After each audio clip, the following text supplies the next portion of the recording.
What's going on, guys? Comics Kid 2099 here to examine an issue of Spider-Woman. That's right, another video where I'm not talking about an issue of the X-Men. Today I'm talking about Spider-Woman issue 37, collected in Essential Spider-Woman Volume 2. This issue, I say this every time, I don't feel like I have a lot to say here, and then I end up going for 20 minutes. I really don't think there's a whole lot to talk about with this issue. With the Spider-Woman series, there was a lot of false starts for this character, where a creative team would establish something with her, and then that creative team would move on, and the next creative team would come in and junk everything that had been done with that character and take her in a brand new direction. So at one point she was kind of working with Nick Fury, and then at one point she'd become a bounty hunter, and then she'd leave the bounty hunter life behind and become a private detective, which is where our issue starts here. Spider-Woman, oh, and I should say, this issue done by this creative team here. And so anyway, Spider-Woman shows up at the S.H.I.E.L.D. helicarrier to ask Nick Fury for a favor. She says, I have a friend, Jessica Drew, Spider-Woman, who wants to become a private detective. I can't tell you who it is, but I was wondering if you could give a letter of recommendation. Nick Fury says, sure.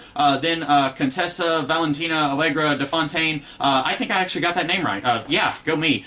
She comes in, she's Nick Fury's sweetie, and she clearly doesn't like Spider-Woman, so she leaves, and Spider-Woman leaves, and then she goes back home, and then we see the Black Tom Cassidy, I don't know why I called him the Black Tom Cassidy, him, Juggernaut, and a new character. This is the first appearance of Siren, who, spoilers, is Banshee's daughter. Not much of a spoiler, because in this issue she calls Black Tom Uncle, so she would either have to be Banshee's daughter, or they have another sibling that we don't know about. But she has sonic scream powers, her costume looks like Banshee's costume, she's Banshee's daughter. It's weird that she's being introduced now, after Banshee has left the X-Men. He's been gone from the X-Men for about a year by this point, and even after this, spoilers again, but Siren eventually becomes a good guy. Here she's working with two known criminals, but even after she leaves her life of crime behind her, we don't see a whole lot of issues of her and Banshee spending time together. It seems like they always kind of have a little bit of a strained relationship. Not a super strained relationship, not like when Cyclops first found out that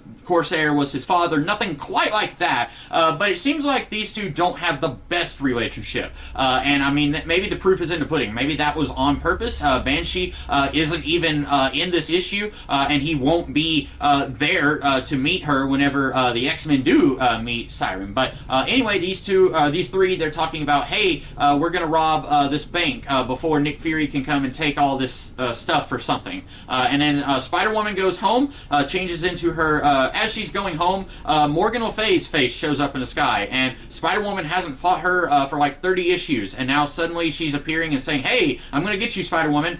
So Jessica crashes into a tree, she goes home, and then her roommate, Lindsay McFabe, I think, who is an actress, she comes home with like 15 people and says, surprise, Jess, we're having a housewarming party. And so then Jessica meets their landlord. I guess this is the first time she's met her landlord, David Ishimi, who later on, circa Secret Wars 2, this guy goes on a date with Kitty Pryde, so ew. But anyway, he's getting kind of hot and heavy with Jessica a little bit, and then Jessica hears a siren scream. I don't know how or why her powers allow her to hear something that's happening on like the other side of the city. I don't know exactly how Jessica's powers work, but then she is able to send David away, and then she's able to use her hearing to somehow triangulate where this sonic scream is, and she runs into the bank. She's able to use a nerve pinch on Black Tom, and then she's able to fight Siren a little bit, kind of to a standstill, and then Juggernaut comes in and beats Jessica unconscious. And then they even have the opportunity to kill her, and Black Tom says, no, stealing money is one thing, killing her is another thing. And that's something I kind of like about Black Tom and Juggernaut. They're not exactly wholesome, but compared to some of the other villains villains of the Marvel Universe. These two are Andy Griffith.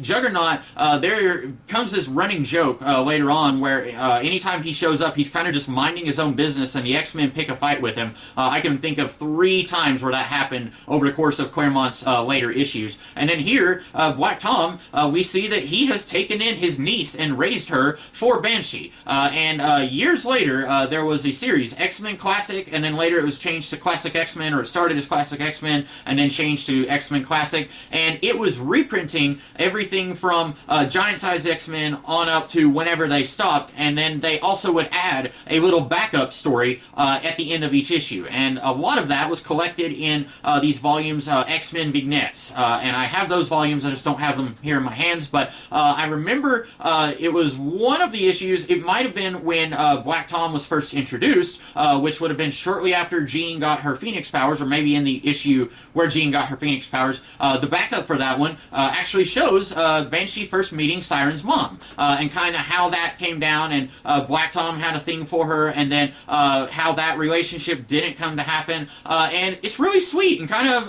heartbreaking to see Black Tom, when he's not a supervillain, just being friends with his cousin, and how he also had a thing for, I think her name was Maeve, and then it also kind of paints a picture of, oh, okay, this is how Banshee's daughter came to be raised by Black Tom. And so there's something about Black Tom here, and Juggernaut also, as I was saying, that you kind of like. Even though these are bad guys, they're stealing and they're raising burglary alarms all over the city, somehow Siren's scream is triggering like all these alarms all over San Francisco, and Jessica is thinking if there was a real fire, these guys would be responsible for that fire not being handled by the fire department. And so that is bad, but they probably don't know how to keep Siren's screams from triggering all these alarms. But even though they are bad guys, you still kind of like them. They're not the worst bad guys, and I like that. I appreciate that. And so Jessica is knocked unconscious, and then all the police come in, and they're pointing their guns at her. And that's where the issue ends. The X-Men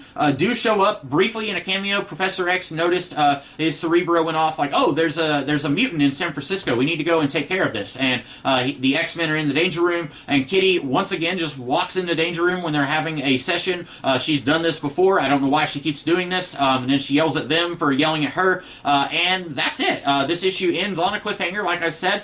So we will be back next week to talk about an actual issue of the X-Men, and then probably the week after that, I'll be talking about an issue of Spider-Woman again, to kind of wrap up this, what I'm assuming is a 2-parter. It's been a while. I have read the first 50 issues of Spider-Woman, but it's been a while, so I don't remember every detail of this little storyline. But that's about all that I have today. So in the meantime, you guys have a great rest of your day, and I'll catch you later. Have a good one.